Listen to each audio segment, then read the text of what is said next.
So guys, meron tayo ditong remote pero hindi natin yan gagamitin sa TV. Gagamitin natin yan dito sa eMeet webcam. So this is their new 4K autofocus webcam.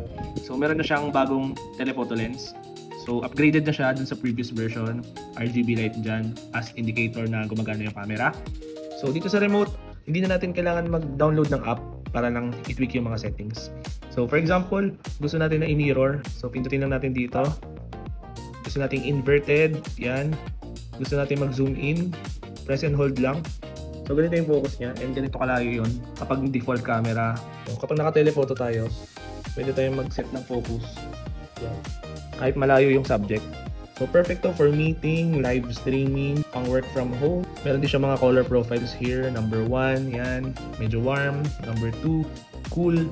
Number 3, ayan, medyo high contrast naman.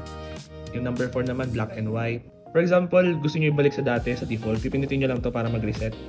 And babalik na siya sa default settings. Sobrang solid talaga ng camera na to. But yung cons lang talaga nito is wala siyang kasamang battery for this remote. So kailangan yung bilhan ng sarili nyong battery itong remote. So next video ko na lang ilalagay yung output ng webcam na to.